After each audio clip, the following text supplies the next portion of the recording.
왜 우체국 그 남자가 자리를 잡았고 왜 그에 관해 글을 쓰는 일이 더 필요하다고 여겼는지를. 어쩌면 바로 글쓰기에 대한 의문, 글쓰기가 현실 세계와 맺는 관계에 대한 의문 때문일지도 모르겠다. 멀찌감치 떨어져서 동전을 내주듯 글을 내주는 게 수치스러워서일지도, 또한 사랑 때문일지도. 오늘 2022년 노벨문학상 수상자 아니 에르노 특선은 2002년 9월에 완성하여 2003년 퀼리아르 출판사에서 펴낸 멀찌감치 떨어져 도어맨에게 주는 동전과 글을 건네주는 작가, 시 소재 우체국의 남자입니다. 흰색과 녹색으로 꾸민 새 우체국은 전면에 꽃을 심어놓은 작은 광장과 7대까지 될 수 있는 주차장을 갖추고 있었는데 그 남자가 나타난 건 우체국이 문을 연 지 몇 달 뒤였습니다. 정상 사회에 속하지 않는 듯 보이는 사람들에게만 적용하는 기준에 따라 순식간에 그를 평가해 말끔히 면도한 얼굴, 알코올의 흔적이 없는 상냥한 표정, 깨끗한 옷을 파악했습니다. 35을 간 넘겨 보이는 그는 유리문 근처에 서 있었는데 젊었건 늙었건 남자건 여자건 유모차를 밀고 있건 아니건 개의 목줄을 잡고 있건 누군가 나타나면 문을 열어주고 등 뒤에서 문을 닫아줬습니다.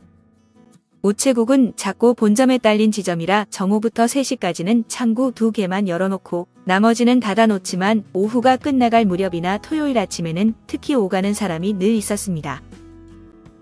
사람들이 볼 일을 마치고 나올 때 대체로 우체국 직원이나 우표 자판기가 방금 돌려준 거스름돈을 지니고 있어 이곳이 성당이나 대형 마트보다도 거리가 더 쏠쏠하니 괜찮은 장소였습니다.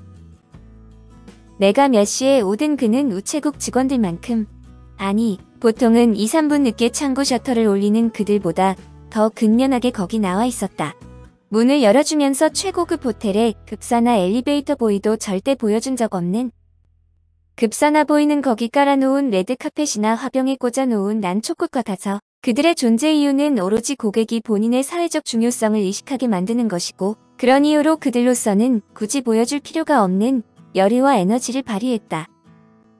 초기에 그는 그렇게 움직인 대가로 꽤 많은 동전을 받는 듯했다. 거의 난폭하다 싶을 정도로 재빠르게 몸을 움직이던 것과는 대조적으로 감사는 과하지 않고 담담하게 표했다. 어느 날 그가 평소 모습과 다르다고 생각해서 그녀는 가다가 멈춰서 말을 걸었는데 다른 수입은 없는지, 고용안정센터에 등록은 했는지, 20m만 가면 나오는 구청에는 가봤는지를 물어보았습니다. 그는 눈길을 떨구더니 더듬거리며 제대로 답을 못했는데 그 뒤로 다시는 말을 걸지 않았고 그저 인사를 건네는 정도로 만족했습니다. 그는 주제넘었던 내 질문을 고가워하는 것 같지 않았는데 그날 이후로 내게 더 많은 호감을 품게 된 모양이라 그녀는 호감을 잃지 않으려고 종종 동전 한 잎을 주었습니다. 자동차에서 내릴 때마다 즉각 그의 눈길과 기대감이 느껴졌지만 우체국에 들어가지 않고 바깥에 설치해놓은 우체통에 편지를 넣거나 현금 자동인출기에서 현금만 찾는 일이 종종 생겼습니다. 그런 경우에는 그의 영토를 가로지르지 않아서 아무것도 주지 않겠다고 결심했는데 그가 그녀의 걸음과 동작을 쫓고 있음이 느껴졌고 그의 기대감이 그녀를 애워쌌습니다. 그것은 아마 도서 전시회에서 마련한 저자 사인회 때 그녀가 앉아있는 테이블 앞으로 어떤 사람이 지나가면 그가 멈춰 설지 아닐지 알 수 없는 상황에서 엄습하던 기대감과 같은 종류일 것이었습니다. 나는 되도록이면 그를 바라보지 않고 자리를 떴다. 어찌 보면 기대감을 더 많이 느낄수록 그 기대감을 저버려야겠다는 생각이 더 확고해졌다. 가장 거북한 것은 현금 자동인출기에서 지폐를 뽑고 그 사람은 돈을 인출하는 과정에서 단계별로 나는 서로 다른 소리를 훤히 꿰고 있을 게 뻔했다. 그 사람으로부터 2m 떨어진 곳에서 가방에 돈을 황급히 집어넣는 일이었다. 그러면서 그에게 지폐 한 장을 줘야겠다는 생각을 늘 밀어냈다. 마치 선서비스 후 사례라는 지켜야 할 암묵적 원칙이라도 있다는 듯이. 그 원칙을 어기면 내가 아주 부유해서 돈을 찾을 때마다 꼬박꼬박 늘 그만큼 자선을 베풀이라고, 요컨대 자신을 부양하려 한다고 그가 생각하게 될 것처럼. 우체국 이용객들이 그가 기약 없이 그곳에 자리 잡고 있음을 깨닫게 되면서 돈을 주는데 실증을 내리라는 건 예상 가능한 일이었는데 사람들은 그의 열의에 전혀 고마워하지 않았습니다. 자신에게 필요하지 않은 그 동작에 공손함의 표시가 아니라 대가로 동전 한 잎을 내밀어야 하는 의무로밖에 여겨지지 않는 그 동작에 짜증을 내고 말았습니다.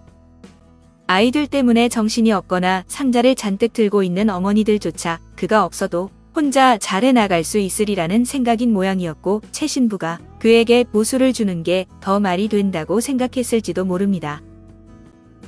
많은 사람들이 그 문이 대형마트의 자동문이기라도 한 듯 말 한마디 없이 쳐다보지도 않고 자기들 앞에서 열리는 문을 지나갔고, 가끔 주차장에 차를 대면서 그가 없기를 바라는 마음이 들었습니다. 여러 달이 흘러가면서 그는 이전의 열의를 상실하고 설렁설렁 문을 잡아당겼고, 사람들이 지나갈 때 다른 곳을 바라보면서 삶의 우여곡절이 부과한 이 일에 열중하고 싶지 않다는 인상을 줬습니다. 학창시절 내가 다니던 종교학교에서는 학생이 교사에게 교실 문을 열어주도록 강요했는데, 한 번은 그 동작이 혐오스러워서 문을 열어주며 마찬가지로 나 역시 고개를 돌렸던 일이 기억났습니다. 어느 날 그의 모습 전반에 일어난 변화에 깜짝 놀랐다. 어딘가 거칠고 후줄근해졌다. 얼굴에 붓기. 알코올 때문이로구나. 즉각 알아차렸다. 눈에 띌 정도의 징조들이 그 과정이 오래전부터, 어쩌면 우체국에 처음 나타났을 때부터 진행되어 왔음을 보여줬다. 그가 언제 무보수 문지기 노릇을 교환행위인 척 가장하기를 그만뒀는지 이젠 모르겠다. 어쩌면 작년 여름 우체국 직원들이 더운데 에어컨도 없으니 하루 종일 문 두 짝을 활짝 열어놓기 시작한 때일지도. 그는 손에 컵을 하나 들고 얼굴을 뒤덮은 수염이 가슴팍을 향해 뻗어나간 모습으로 인출기 쪽 벽에 그저 멀거니 기대어 있었다. 옷에서는 냄새가 났다. 젊고 활기찼던 초기의 남자는 이젠 한낱 기억에 지나지 않았다. 그는 가끔 자리를 바꾸어 광장 쪽으로 조금 더 가서 담배를 피우기도 했는데, 컵은 원래 자리에 버려둔 채로였으며 어떤 남자가 멈춰서서 그에게 말을 걸곤 했는데 아는 사이인 듯 했습니다.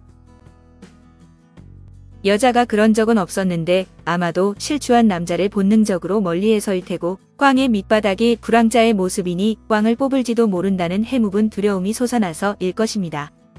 나로서는 그가 남자의 몸을 갖고 있고 성별이 남성임을 잊고서 그를 바라보거나 근처를 지나갈 수는 없었는데, 어떤 여자라도 아마 에마니엘 수녀조차도 그렇게는 못할 것이었습니다.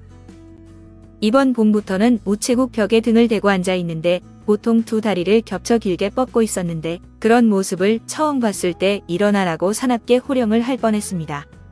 지난 6월의 어느 오후, 우체국 안 대기줄이 길게 이어진 가운데 어디선가 나타난 그가 우체국 유리문 한쪽에 몸을 바짝 갖다 붙였다.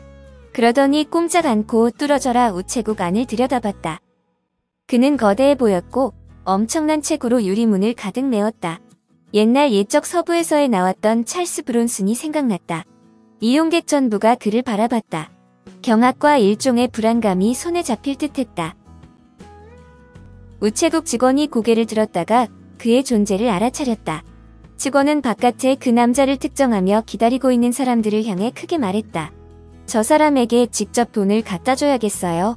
저희를 안으로 들여선 안 돼요.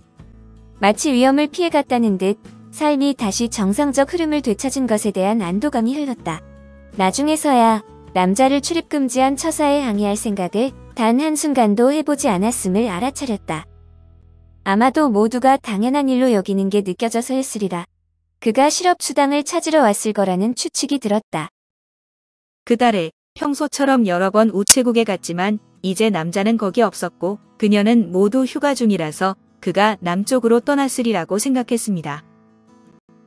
그러던 어제 차를 타고 나쇼날 가를 거슬러 오르는데 그 남자가 다리를 배 쪽으로 끌어모으고 빵집 앞보도에 앉아있는 모습이 눈에 띄었습니다.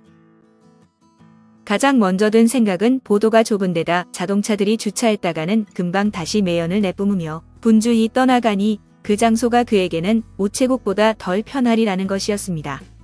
그러다 현재 인적 없는 우체국을 버리고 8월에 문을 연 유일한 빵집을 택하다니 시장의 현실에 적응했다는 신호가 아닐까라는 생각으로 옮겨갔습니다. 오래전부터 빵은 반사적으로 나눔을 촉발하기 마련이고 심지어 위치 선정조차 훌륭한 것을 보며 그는 최선을 다해 자신의 빈곤을 관리한다고 생각했습니다. 작가가 글을 쓰고 있는 순간에도 존재하는 사람들, 계속해서 살아가는 사람들에 대해 글을 쓸 때 이야기의 종결은 없다. 더 정확히는 대상과의 사이에 다른 아무것도 없이 글쓰기로만 관계가 지속된다면 동결은 있을 수 없다. 아마도 이미 오래전부터 G의 기억 속에는 내가 남아있지 않을 텐데 그와 함께 보낸 8월의 밤에 관한 이야기를 왜 하지 않은 건지 스스로에게 묻는다. 왜 우체국 그 남자가 자리를 잡았고 왜 그에 관해 글을 쓰는 일이 더 필요하다고 여겼는지를. 어쩌면 바로 글쓰기에 대한 의문, 글쓰기가 현실 세계와 맺는 관계에 대한 의문 때문일지도 모르겠다. 멀찌감치 떨어져서 동전을 내주듯 글을 내주는 게 수치스러워서일지도, 또한 사랑 때문일지도. 2022년 노벨 문학상 수상자인 아니 에르노에 대해서는 문역들 늘기소설 119 카사노바 호텔에 소개되어 있습니다. 감사합니다.